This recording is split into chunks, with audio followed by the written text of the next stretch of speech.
Hi, welcome to Red Willow Crypto. Today we're going to talk about privacy coins and their associated white papers.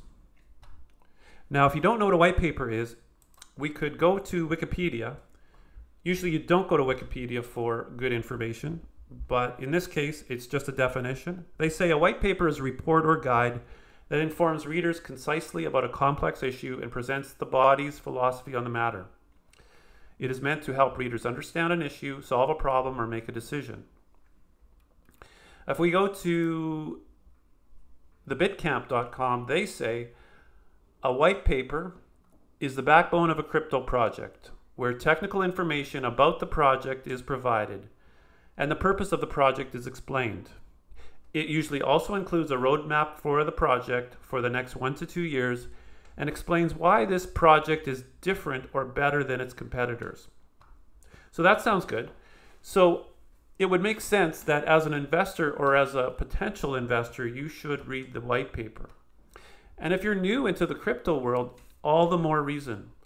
Print out the white paper, go over what that coin is saying, and if you don't understand terms, look them up, put it aside for a couple days, and then read it again, and you will be far ahead of the average crypto investor out there. Many people have not read the white papers, and they don't understand a lot of the terms and technology discussed. So that's my recommendation before you invest in any crypto project. Now, as far as the coins that we've been talking about for the last few months, Dero, Ghost, Monero, and Pirate Chain, let's just take a look at their white papers. First of all, how do we find them? You go to CoinGecko, you type in Dero, and here comes the website. And actually, CoinGecko has a direct link to the white paper. And that white paper links to the GitHub community. And this is where developers keep the files for the project. And on GitHub, you can actually download the PDF for you and put it on your own computer. While we're here, let's just look at the date that it was last updated. This one's October 2nd, 2018, 4 years ago. Now, I expect that things have changed, and probably this white paper should be updated. From an investor's point of view in the crypto world, I would like to see a more recent version. Oh, and here's the Dero PDF file that I downloaded. It's just good to have the links on the side, so it's a little more convenient that way. Now, Ghost. If we go to Ghost and we look at CoinGecko, they don't have a direct link to the white paper, but they have the website. So on the website, if you go to resources, then there's a link to the white paper. Now, Ghost's white paper doesn't have a date on it that I can find. So I would ask the community when it was last updated. I assume it was just before the project was started, which I believe was 2019. But I'd like to see a date on it, and I'd like to see it updated. I have looked at it, and I know that there are things on it that are not true anymore. And from an investor's point of view, you don't want that to be that way, because new potential investors, if they're aware of that it's an outdated white paper, then they may not be interested.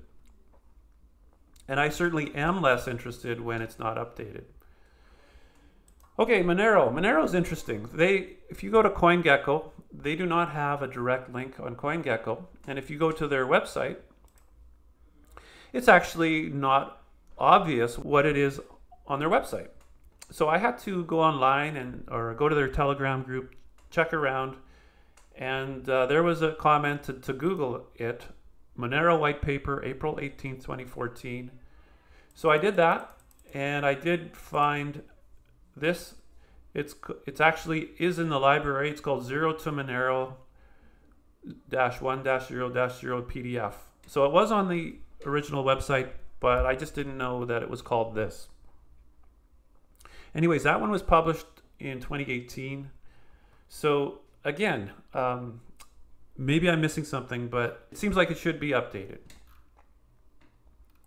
Here's the GitHub for Monero for documentation. So there are other things going on here. It is kind of a weird situation where you're trying to create a privacy coin.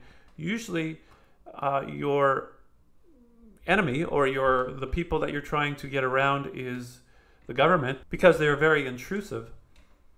So there is a balance of how much you publish and how much you don't publish, but you need a certain amount of transparency for investors and people to actually use the coin. So there is a fine line there, and I guess every project will have their own way to think about that. All right, one more. Let's go to Pirate. Pirate does not have a direct link, so if we go to their website, actually, I had to go to the bottom of the website, and here's the link to the white paper, and then it comes up, and this one has actually been updated not that long ago, within the year. So Pirate Chain wins the prize on having the most updated white paper. Now, that I would say that if you are interested in the future of privacy coins, you could perhaps even offer to help the team update some of their work if that's something you're good at and you know a lot about the coin. Nothing wrong with offering your time to help these developers. A lot of them are doing the best they can with the resources they have, and some of them these projects aren't even funded that well.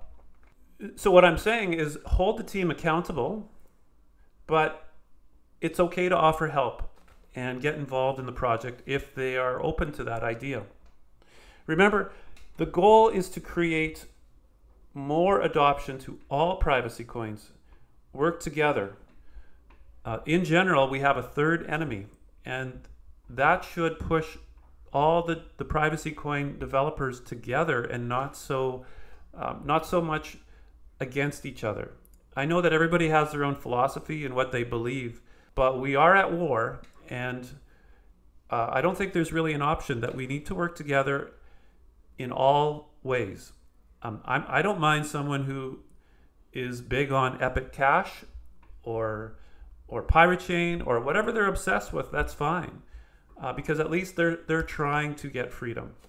They're trying, and maybe they'll find that they like that one better or whatever. They'll at least encourage that project and support it to try to do better. And also, if you have a business, please consider putting privacy coins on your website or accepting it for your services or goods. Even at a discount would probably be suggested. Tell your clients, I'll give you 10% off if you pay with Ghost. Can you imagine that? That encouraged that client to look into it, and that encourages you as a holder of, let's say, Ghost or Monero or whatever it is that you focus on, to there'll be another client, and perhaps your value will go up. And of course, every business that accepts coins, privacy coins, is going to create more possibility of that coin being successful, or privacy coins in general. And also, when you do start accepting crypto coins, tell the team, go to Telegram or go wherever they are, or go wherever they hang out, tell the team, tell the developers that this is what you're doing, send them a link, and you can market to that group. And lastly, of course, please consider buying and holding any privacy coin that you feel comfortable with to encourage mass adoption and build a future for crypto. All right, that's all I got today. And I'll be back soon with another video. Please like and subscribe, and we'll talk to you soon.